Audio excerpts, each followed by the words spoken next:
Leo, let's see what's going on with you. I was like, which sign am I doing?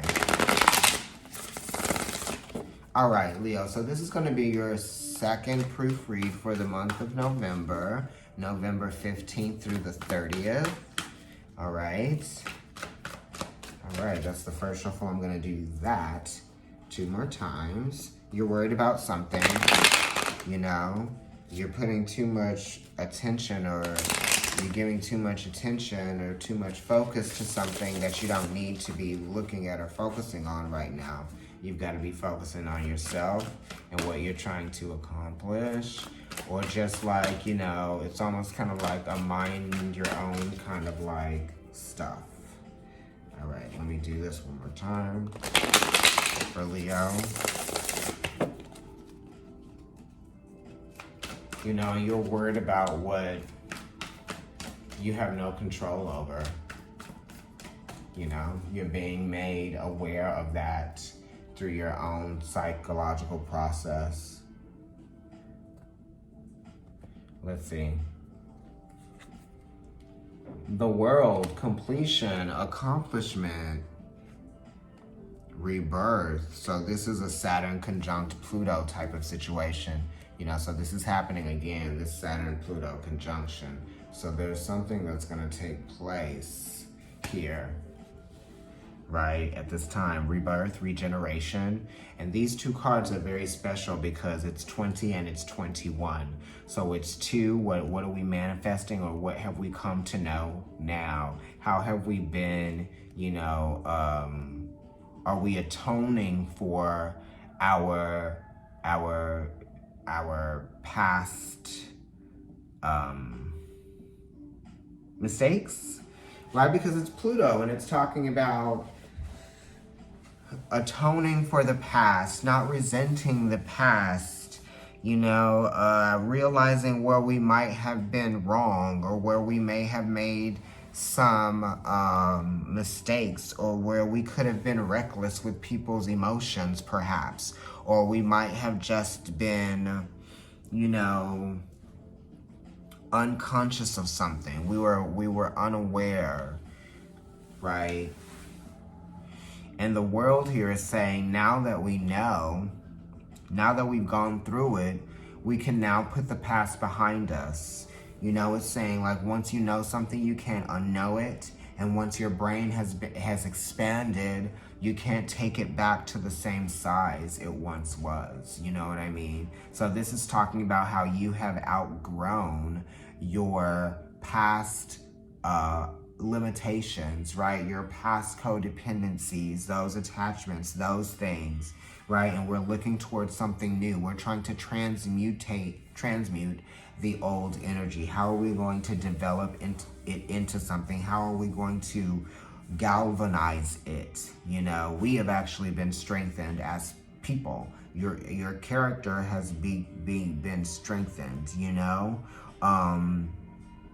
This is also travel and detox, or maybe there's some time that needs to be spent to detox, because the rebirth card does talk about a detoxification, and the world card, which is the earth, is Sagittarius energy, right? And it's also Capricorn energy, and it's also Aquarius energy. So it talks about like needing to spend some time to, you know, focus, think about what your next steps are going to be. You know what I mean? What are your next accomplishments?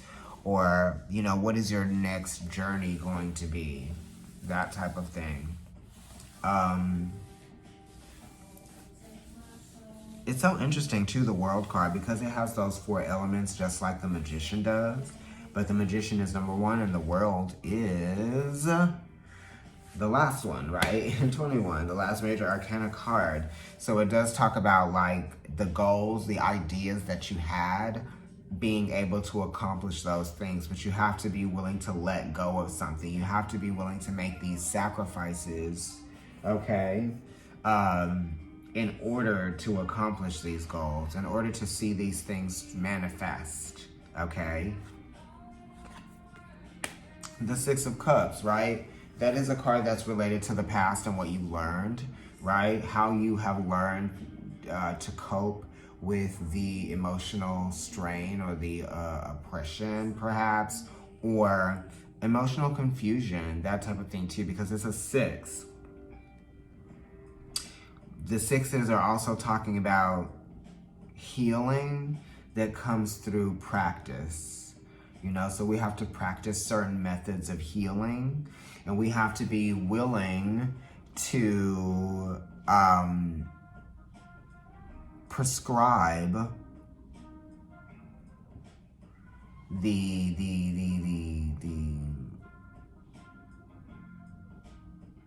I don't know,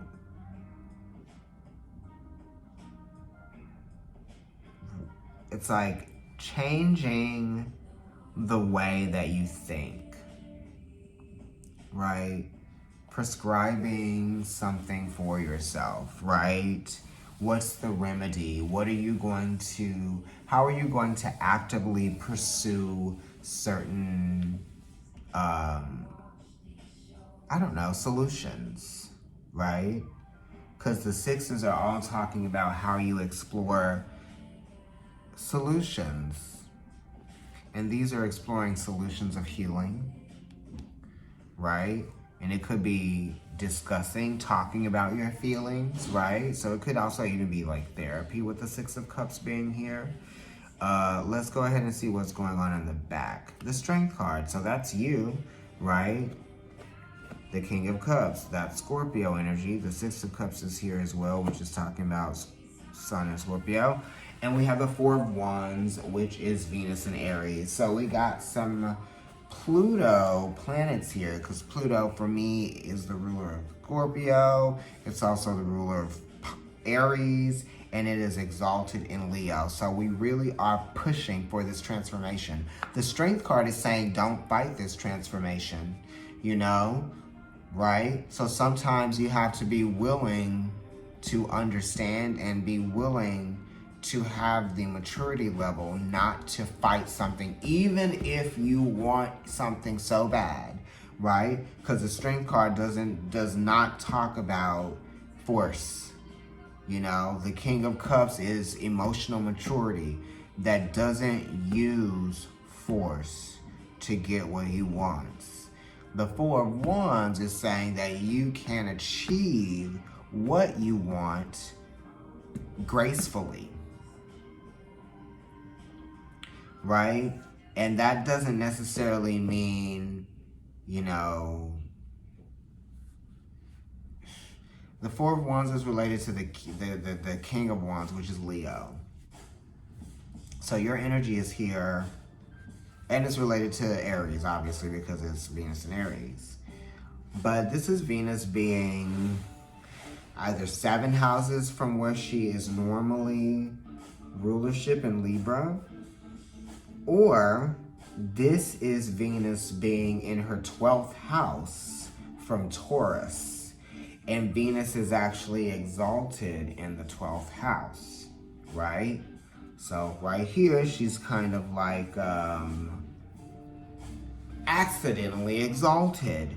So this is saying like this is a situation or something is actually for the best with the 4 of Wands. Something's for the best, you know? This King of Cups, Scorpio energy is talking about relationships, seeing past surface, right? And being able to handle what that shows you, right? Because of the level of emotional maturity that you possess, because the King of Cups possesses Scorpio emotional maturity and intellect, right? And being able to use their intellect to practice discernment, right? And then the Strength card is also just kind of, sometimes it's talking about common sense, you know, because it's, and it's intuition too. Intuition is almost kind of like common sense, right? It's not like something that somebody told you is common sense. Like, wow, don't touch fire, or don't, you know, don't run into oncoming traffic. You know what I mean? Figuratively, symbolically, metaphorically. Don't run into oncoming traffic, okay? And this Strength card is here, and it's saying that you have the power to not fall prey to your instincts.